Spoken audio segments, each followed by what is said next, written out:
Hello guys! Welcome to another sweet day with Sweetco! Since I started making tutorials, I always find time to read and reply sa mga comments and messages nyo. Please know that I appreciate all the suggestions, especially if it's for the improvement of my content. I know there are desserts in your mind that you are craving for. Rest assured that I will share my recipes one at a time. For today, I will share my recipe of banana bread. May mga nagre-request din nito. And I'm sharing the same recipe I use kapag may order ako. I will discuss the procedure in detail. It's very important that you know how to execute each procedure properly so you can achieve the consistent product. So let's start. Let's prepare our ingredients. For the ingredients, we have 1 and 1/2 cup of all-purpose flour, 1 teaspoon of baking powder, 1 teaspoon of baking soda, and 1 teaspoon of salt. 1/2 cup of butter, 1 cup of brown sugar, 2 whole eggs, walnuts, 1 cup or 4 pieces of mashed bananas, 1/4 cup of milk, and 1 teaspoon of vinegar. Also need rubber spatula, wire whisk, wax paper, and the loaf pan. First step, combine all the dry ingredients. Baking soda, baking powder, and salt. Next is combine the vinegar and the milk. Next is we will cream the butter and the sugar. If a recipe calls for the butter and sugar to be creamed together, that means that the method of baking is creaming method. Creaming involves beating the fat and the sugar until light in color and increase in volume. It is very important in creating air. This air expands when heated, producing a light and fluffy cakes. It's also important that the ingredients are at room temperature. That's our tip number 1. Ingredients at room temperature. So like this one, the butter, when you test, it should be like that. Why we need to set ingredients at room temperature? Because if the butter is hard, it won't hold air. It won't expand to hold the air. And also, if the eggs are cold, it will just seize up the butter and the cake will not rise. So let's start. Let's put the butter. Tip number 2. With the paddle attachment, start on low and then gradually increase the speed. This is to allow the air bubbles to form and strengthen. Because if you start too fast, too soon, that the air bubbles might break and will result to a heavy and dense baked product.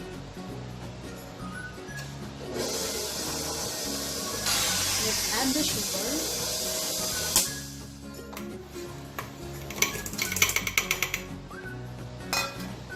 Don't forget to spray.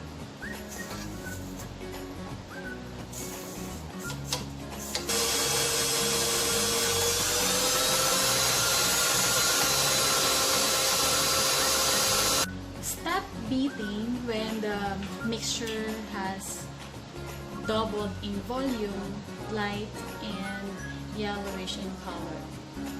And then next we will add the eggs. Tip number 3. Whisk the eggs before adding to the cream mixture. Why?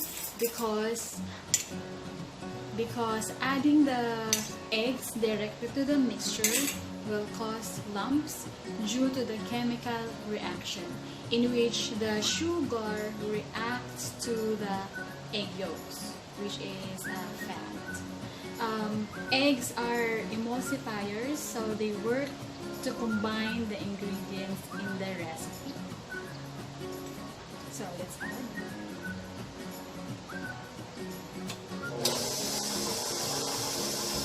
Next step, we will add the mashed bananas.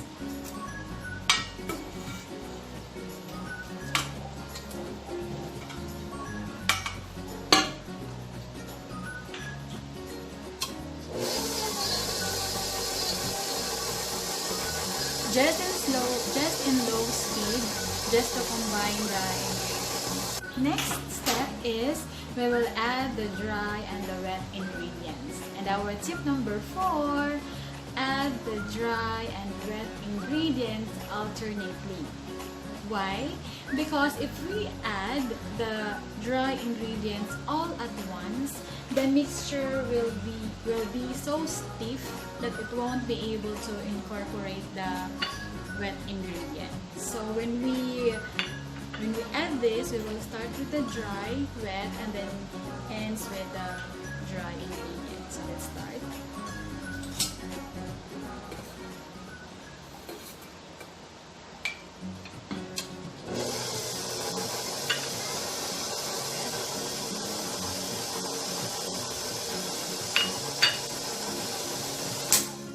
Ito na yung ating mixture. So, ilalagay na natin siya sa pan.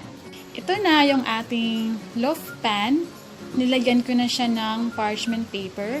Then, ilalagay na natin ang ating mixture. Meron din tayong walnut pang toppings. Pwede rin to ilagay doon sa mixture.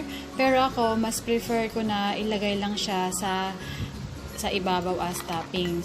Any nuts will do as well. Ito na siya. I-bake natin for 40 minutes at 160 degrees Celsius. I already preheated my oven. So, salang na natin. And then later, I will show you on how to do a cake test to check if baked na siya.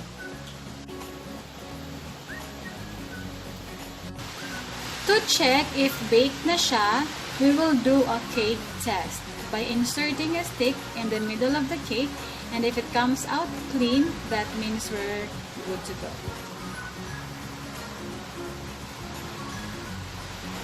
There you go. Perfect. Ito na ang ating bread. Look at that. It's so soft.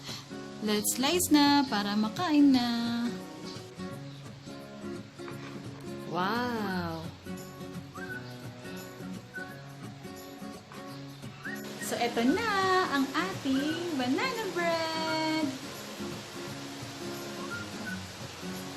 Amoy pa lang, nakakatakam na. So, let's taste it.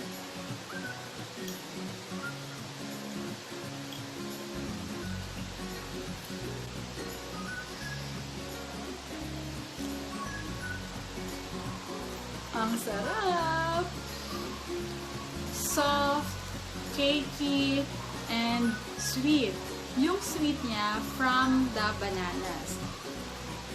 I recommend that you use an overripe banana para mas mabango and mas matamis. If you will notice, hindi ko masyadong dinurog yung ating saging. Kasi pag minix mo siya sa other ingredients, madudurog din. Plus, mas gusto ko na mayroong chunks doon sa ating bread. And malalasahan talaga natin yung saging. And let me show you. This, it's soft. So that's the importance of doing the step properly. Like, it's because we are able to execute the creaming method properly. So it produces light and fluffy na cake. So try this recipe, guys. This is for everybody, bata man o matanda, or kahit health conscious. Kung ayaw mo ng sugar, you can remove it from the recipe, and then double the volume of the bananas kasi doon manggagaling yung tamis. Don't forget to tag Sweet ko pag ginawa niyo itong recipe. So, see you in my next sweet video, guys. Thank you for watching!